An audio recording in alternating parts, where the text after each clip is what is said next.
Welcome, everybody, to Radicalized Truth Survives. It's Heidi Sigmund-Kuda here today with my co-host, High Fidelity. We are beginning a new series where we talk to citizens throughout the South and various states. And it was really inspired by Jeff Charlotte's The Undertow, the slow-moving Civil War. We thought it was very important that we get off the coast and go to the heart of this country to see what's really going on, which brings us to our subject for today, which is Southern kleptocracy. We are going to be talking to a woman, Adina Grigore. She is, her family's originally from Romania. They fled the desperation there only to, she just wound up in Mississippi, only to be re-experiencing what she describes as Soviet era oppression right here in the United States. It's very important that we spotlight some of these human stories. And let's bring Adina in and we'll tell you how we met her. Adina Grigore, we are so happy that you're here. What a beautiful wall you have in the background. So we're just going to do a quick little backstory here. I just brought Zarina Zabriskie, our friend and our correspondent from Ukraine, who I just put her on a plane. She's going back to the front. She's been living in Odessa, and of course, Odessa right now is being decimated by the Russian invaders. And I am, it's a lot. Praying for her every day and the people of Ukraine. Bottom line is she was traveling through the state. She was traveling through the South. She met you in Clarksdale, Mississippi, because she wanted to go to the crossroads where Robert Johnson allegedly sold his soul to the devil in order to play the blues. And along the way she met you, she started speaking with you, immediately called me, and I thought you were the very perfect inaugural American to talk about this slow civil war, this roiling kind of underbelly that we're seeing with some of these abandoned cities and abandoned areas, and kind of tell me a bit about your background, your Romanian background that makes you really able to see what's happening in Clarksdale, Mississippi today. Yeah, thanks for having me. And also never really thought that's how I'd be referred to as an inaugural American, but I'll take it, especially for this. But no, I've lived all around the country. I was born in Florida. I lived in New York for a long time. I lived in Denver, went back to Florida, and Clarksdale has been just such a fascinating journey for me and experience because I really was looking for something more rural and slowed down and just really wanting to kind of escape what I felt like was a very desolate city life, right? Like I already thought city life was so complicated and odd in the States. And then I came to what would be like the country, and it's so much more complicated and desolate and really, really, really difficult. So it's been like an interesting experience to have to change how I view it. I feel like I've learned so much, and I see a lot of comparisons that feel really similar, but it also feels so different in the hopefulness and in the sort of desire to make a change. I feel like a lot less passive about it than I think I have in the past. And so, yeah, it's been really, really trippy is the only way I could describe it, to be somewhere where you would think like the benefits of it would make it sort of heal from the things that we need as human, like the things that we really want in these communities. And instead it's just being I'm really, really curious. You said your parents left Romania, coming to America, looking for that freedom and a better life.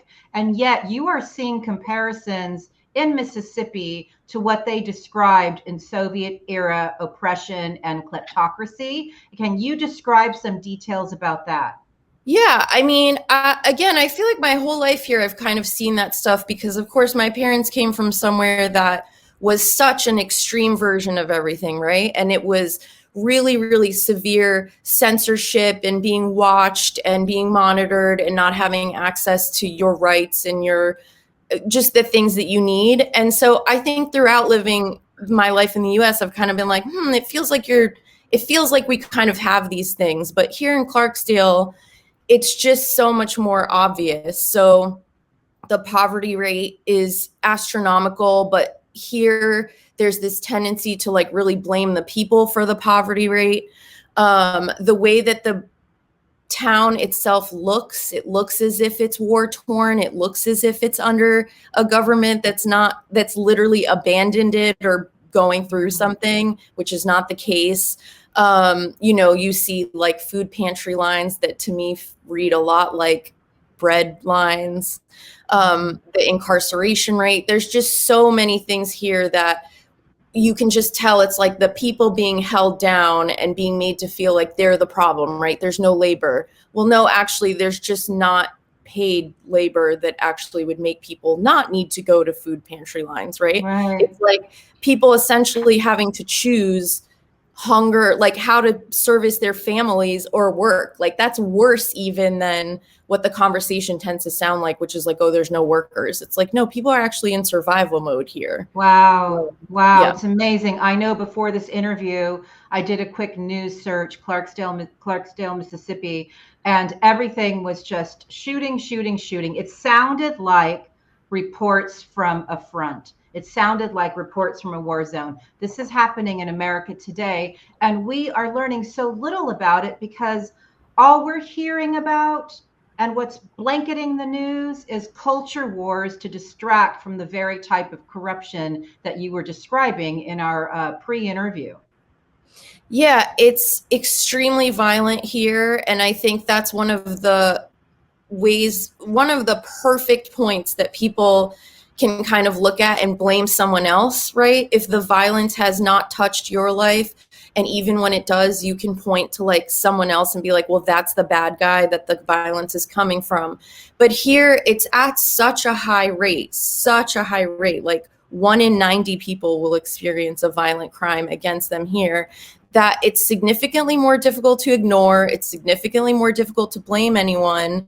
And around the culture war conversation, it's really interesting to me because it's like we're still not looking at the root of what makes people need to be violent, the root of what makes people feel the need to steal and they literally do not have their basic needs met, and it's so bad that there's violence, right? But like, yes, instead the conversation is like, who's more violent? Who are we going to blame for being more violent? Or as if that's under, a certain class, everything's very like class related, right? Like, oh, that's just that problem over there. But here it's like, no, it's literally outside on the street, like on all of our street, because it's also a very small, it's only 14,000 people, the population. So it's really right in the community that you're experiencing that firsthand, and then realizing like, yeah, because we're all that bad off. Like that's let me ask one question, and Hi-Fi, you jump in. So let's talk about the takeaways before we talk about, what's happening as people are in total survival mode. Let's talk about the takeaways.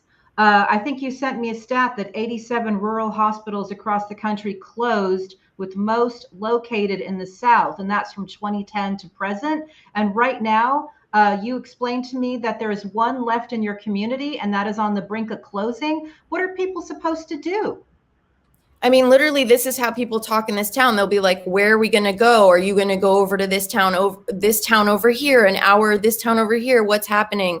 I think what's even worse is like, you actually end up with this perpetual conversation. What's going to happen with the hospital? What's going to happen with the water? But it's already there. You know what I mean? It's like the hospital doesn't have to close for people already to feel like they can't go there. It's being mismanaged. It's financially not run. Like the fact that it's on the chopping block every single year is an indication of what it feels like. And you end up in this like, well, we're lucky we have an ER, right? Like people actually do end up feeling really, this is what I mean, grateful for what they have, lucky for like any sort of access to anything. But that's kind of where I see like what do you feel lucky for? Like you barely have access to healthcare, and it's being threatened at all times. Like at any moment, the idea is it's going to be taken away from you. And people will say like, I wouldn't go there if I could avoid it, which again becomes a class thing. Cause it's like people with money don't even go and use what's left here. It's like considered again, something that's like for the poorer people, and it's going to be taken away. So it's like all that stuff is just this constant, like, what are we going to do? And you know, the town is half of the size it was before the pandemic. I mean, these towns just bleed people out, but they bleed out the people who can afford to go. Wow. Hi-Fi, jump in. I've got a couple more questions. You jump in, Hi-Fi. I think the most egregious thing I find about this, and you and I as educated individuals understand that the root of these issues is obviously poverty and neglect. Except in Mississippi, we are well aware of the Brett Favre welfare scandal, where money was literally stolen by millionaires and the elite that was meant to help people, and instead it was used to build a volleyball stadium. How are people in Mississippi aware of these things? Yes, and I actually think this is somewhere where people, no matter where you are in what you think culturally, morally, value-wise, everyone agrees about the corruption. So everyone talks about the corruption, gossips about the corruption. It's like everyone's upset because it has affected everyone, right? I think what they do, though, is first of all, it's removed. It's like, because you don't know all of it. You know the examples you hear about, right? So it's very easy to be like, did you hear about that crazy thing that happened? And it's a little harder to have the conversation about, again, it's happening right here all the time. The entire system is corrupt. You just hear about the pieces that happen to make it to your front, right, to your news feed. Right. And that's the other thing we deal with are the news deserts, the journalism deserts, not getting the truth or getting some sort of skewed version of the truth on Facebook feeds. Or distraction. Yeah. Yeah. You were going to say something. Yeah. It's interesting because one of the things we talked about with the author Craig Unger in a previous interview was everybody knows there's corruption. Everybody talks about it, like you said, everybody knows. And yet nothing is done about it. And I would like to know what the hell is going on in my country that nothing is being done about it. Yeah. I think it's really, really difficult to know how to fight back. Like something I'm experiencing now personally is there's like corruption. Again, you live in cities and you're kind of like, that's just what it's like, right? But you can survive it. Then there's corruption that is so sinister and latent and like in every single thing that you experience this feeling of like, I cannot fight it. And that is how it feels when it is the landlords, the politicians, the police, the healthcare system, the banks. Like we are surrounded in places like this with people who are in that system and will shrug at you and go, I don't know what you're talking about. And so, and they're in your community too. So are you going to fight your neighbor? Because it is your neighbor. It's just a wealthier, more powerful neighbor. Right. And so I've had to come up against, and there is in Southern culture, there's so much having to do with respect and kindness. Right? They do focus on the community. They do focus on, look, it's more important that we know each other and care about each other than that we talk politics. But there's a line, right? And so because we're never crossing it, it's very difficult to turn to someone who walks through the door that you're trying to be polite to, who you also want to say, like, stop talking about whatever you're talking about because we have to talk about how you're the problem. Like that is people really like the idea of the front lines. Like to me, the violence is social here, and that is in its own way terrifyingly difficult to feel like you have to stand up in your social environment and say like, that's not okay or something has to change because that's literally someone probably. Wow. Well, the other thing that's very concerning to me is that you've been living in the South without air conditioning. You described I'm very sorry to hear about how the town has been bled out and that the population is shrinking. Because again, that's what's happening in Ukraine in the kinetic phase of the war with the Russian invasion and the war of annihilation there. Here we have what has been described to me when I talk to some people from the South, like a slow motion Hurricane Katrina, where it's just this chronic assault that might be not that visible to people who aren't from there. But my concern is you said that, and this goes back to the Southern kleptocracy concept that Hi-Fi was mentioning, that the community is owned by a handful of people owning a lot of the properties, much of them left in disarray and abandoned, but it's a small group. And again, that does not sound like a healthy state of affairs for your community. And describe what it's been like trying to get something as simple as your air conditioning fixed, because that is Right. like part of survival. Yes. And it's not treated like that. And that's where you have one of the many effects of the history of this country and of the South is exactly the way other versions of wealth and power have been passed down. So has property and even the ability to run businesses, large businesses, right? Or medium businesses or businesses at all. It's like you have this farmer and plantation history that now is the same in the town, like has sort of also dipped into the town. So you have real estate moguls or people who've had family money their entire lives, or lawyers or things like that, who exactly own tons of the town, like huge chunks. It's not like, oh, that person owns this one building. It's like, no, that person has 32 properties.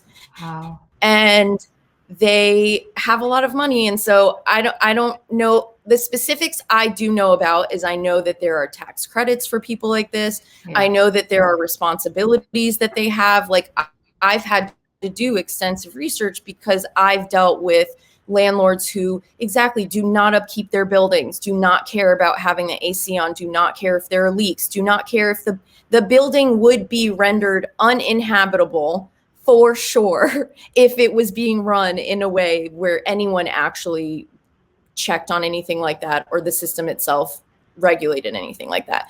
Instead, you're in a battle where it's like, okay, well, good luck. You know what I mean? Like, wow. You guys can figure it out or you can get out. And really what it is more like strong arming people into deals and more money and things that are just like, to me, equally corrupt, because it's like passing on the mess to someone else, including the financial mess, right? And these are very public fights and records that you can look at with landlords that just will let buildings sit, homelessness and then like empty buildings. And it's just like, no, we're going to leave the building empty because we're getting those Brett dollars, right? That credit, it's insanity. You also told me that the local public utilities company had to lay off execs for stealing customer payments and recording employees' telephone calls, and that the drinking water is regularly contaminated, and that the actual utilities rate is 47% higher than what is listed publicly. What are people supposed to do about that? Like, it sounds too crazy to be true. Y'all hear it, right? Like, I am fully in it thinking like, it's just wild, because when you're here, you just spend every day. All that the conversations really center on exactly is, how are we going to pay our utilities? What are you doing about water? Like, these are very, very intense, stressful human rights conversations where, like you were saying before, how are you going to go fight the utilities company? Like who's, and people have tried and they've gone and there have been commission meetings and there have been where they've come back and said, oh, we're giving credits to the customers. Like, don't know what happened with things like that. But it's like, you feel you can't even get to the front line of the fight because you're so far back going like, oh my God, they're going to shut my lights off and I have to pay for the water that's not even drinkable. Like, it's just such a wild conversation to have, when meanwhile, it's like everyone to me should be like charging the front. Yes, right. You know what I mean? Well, like, we should be at the front, like no one's paying, but what can you do? Have your kids without power, One quick thing I want to say before Hi-Fi jumps in again. Zarina, who introduced us to you, did a report from Moldova, and what Russia is using is basically a version of energy terrorism, where they had sold energy for cheap. Now they're withholding it. And the people in Moldova now have to buy much more expensive energy as part of the war strategy and sanctions. And so now it's literally, do we buy bread or do we keep the lights on? And to me, that's how you're describing what's happening right now in Mississippi. It is. Like, I don't even think that sound, it doesn't even, it's wild for how wild it sounds. You know what I mean? But it's like, no, that's not even an exaggeration. I think anyone here would agree that that's what they're, and a lot of people are below the poverty line, but you can't catch up even if you're not, right? People work a ton here. They work multiple jobs and they are in that same conversation, and it's almost like a joke. Like, there's wind turbines being set up a town over, and people here are like, LOL, look, like, we're not going to get anything from that. That's how it thinks, right? That's the thing, is it's like circling above us with no solutions for actual, like, humans that are dying. Like, that's dying if you can't have access to the things that keep you alive. Sorry. Right. Yeah, no, it's amazing. Hi-Fi, go ahead. So I lived in Louisiana for quite a few years, so I'm well acquainted with Southern corruption and how that all works. But the thing that I find interesting is you talk about your Mississippi utility basically engaged in economic warfare against its customers, more or less. I mean, they're lying about their rates, they're stealing your money, and I would bring up to our audience that in Ohio, where I live currently, there is the largest bribery scandal in Ohio's history, in which $60-some million was funneled through our state legislature. People are finally starting to go to prison for it, but not enough. I would also like to point out that in Florida, Florida Power and Light just was found to be engaged in, dark operations when it comes to politics. Same with Alabama. There's a private intelligence company that the Alabama utility was using against its populace.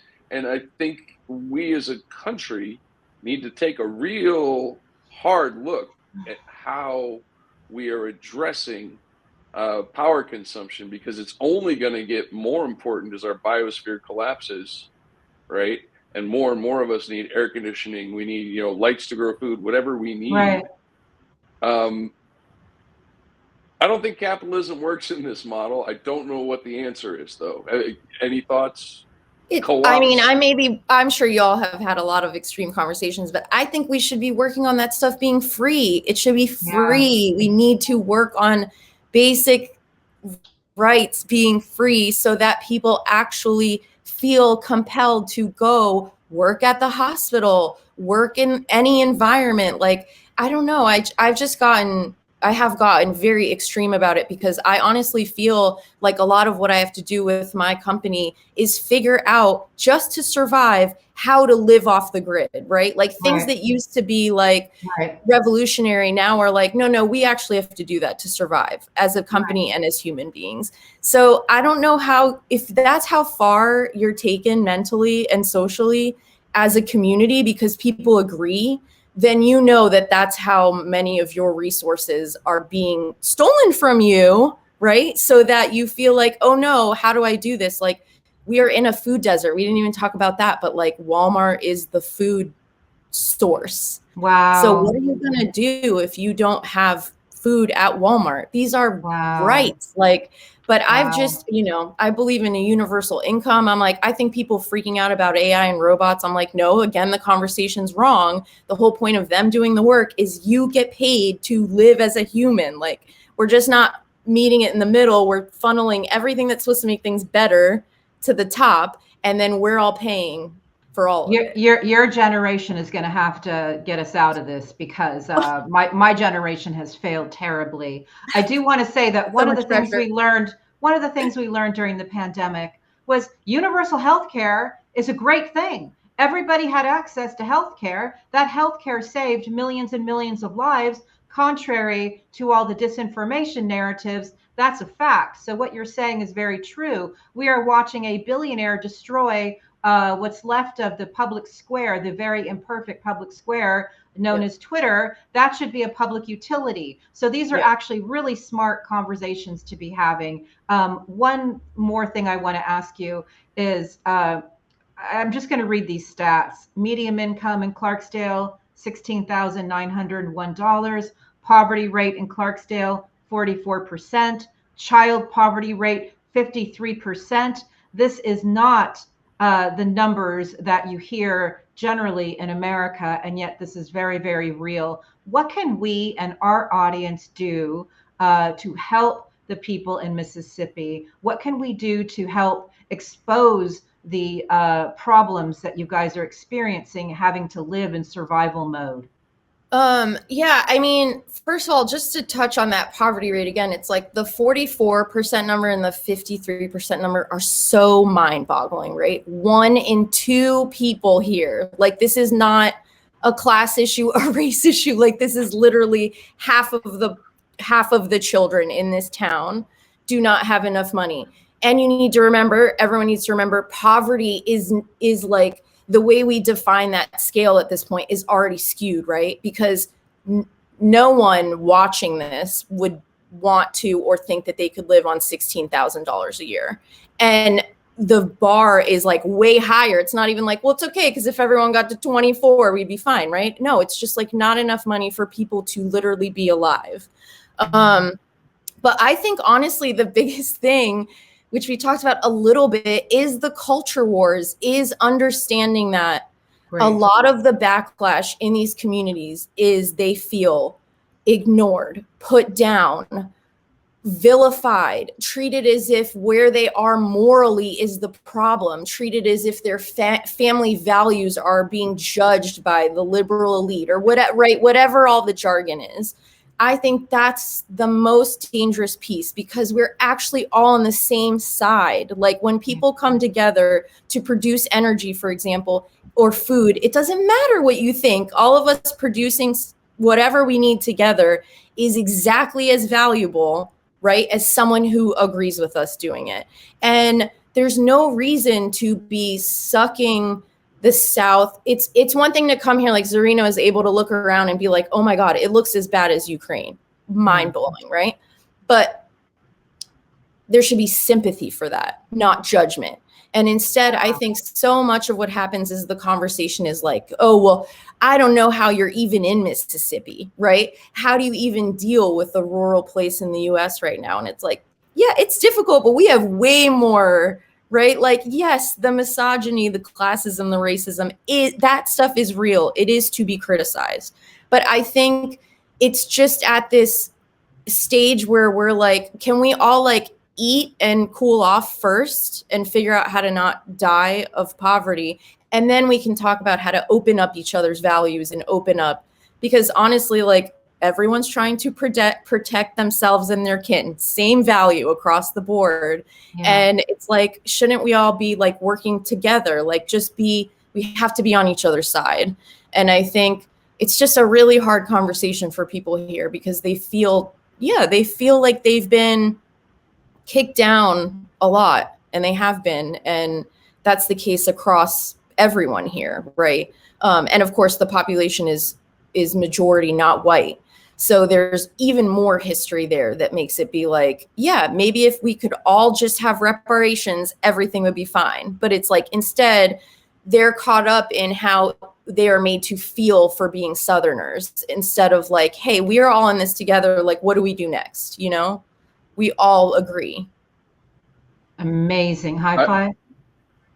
I would argue that it has always been a class war between the haves and have-nots, and the culture war bullshit is just tools that the haves use to make keep the have-nots angry and separated. I agree with that. And to keep us fighting against each other. Unfortunately, I just was on a panel, and I've just recently learned that we are importing our culture wars to the UK, where it's now being weaponized against the people in UK. So this is a global problem. But the point of this, and I'm so grateful that you took the time to speak with us today, was to spotlight what's happening in one town in America, which embodies what's happening in many towns in America. I'll just share one quick story with you. About a decade ago, I was in Detroit. I could not believe what had happened to this incredibly beautiful city, much like Mississippi, and where you are, vibrant musical city. Like, oh my God, it looked like it had been bombed out. It was just the most tragic thing. And yet I would stop in front of these homes, and a home that really like had its roof caved in, somebody would come out and ask me how I was doing, see if I needed That's right. a cup of tea or something. And I'm Yep. going to guess that the people in your community, as hard as it is and as much as they're trying to survive, still have not lost their sense of humanity. And you probably experience that on a regular basis. 100%. It is the spirit of this place that made me even want to have this conversation, because I feel like, yes, I've experienced there's struggle and suffering everywhere, but the spirit here is magical, and people down at their worst will come help you, will come help anyone, would rather, and that's what I mean, would rather prioritize your humanity over their struggle. And that's why everyone deserves for that to get better, because imagine how well we could be doing if that was actually treated as a valuable resource. And just one more thing I want to say, because we didn't really go back to the Romania-Russia thing, is that like, I think one of the reasons I'm so like, oh, come on with the value stuff we were talking about is like, this is not new. Like spreading American hatred. It's like, no, the hatred has been forever. Like that's the thing, even in like, it comes from fascist culture to suddenly have things where you're afraid for your life, for your identity. Like this is the oldest, to me, it shouldn't be a trick, but you know what I mean? It's a trick. I do. Like, yes. This is not new. It was not born here. We have many examples of where it leads and of what it looks like. And now we're just acting like, oh, let's create another fountain out of American culture. It's like, no, we need to calm ourselves down, educate ourselves around how long this has been around, and remember that like you love your neighbor the way they love you. That's it. Like that is it. Exactly what you're saying. Like these towns, like they want to share and they are sharing and they have nothing. So like that's where we should be talking about, not any of this very old manipulation of the mind. Just love each other. Adina, that was so Come beautiful. visit us. Adina Grigore, go visit Clarksdale, Mississippi. Go make some friends. We're going to make have a sure potluck and try to feed ourselves. We're going to make sure that this is seen in Washington. I have allies within the Biden administration. We're going to send this to them. We want to put a spotlight on what's happening right now in Mississippi, and we are so grateful for your time. And if we can get down there, we will. We'll try to get a rad pod on the road here. Please come. It's so fun. I promise. I made it sound stressful. Sure. No, I believe you. I believe you. Everywhere I've ever gone, I've always said most of the people in this world are beautiful and love each other. It's just a matter of not allowing ourselves to be weaponized against each other, which is why that is at the core what we do on this show. Exactly right. I would like Mississippi to not be singing the blues no more. So let's get. We're singing them for fun instead of for real. Exactly. Oh my gosh, Adina, thank you again so much for joining us today. Thanks for having me. It feels really special to get to contribute to it. So to be the inaugural American on our citizen interviews regarding just what a firstborn would always dream of. Exactly. Thank you very much. Thank you.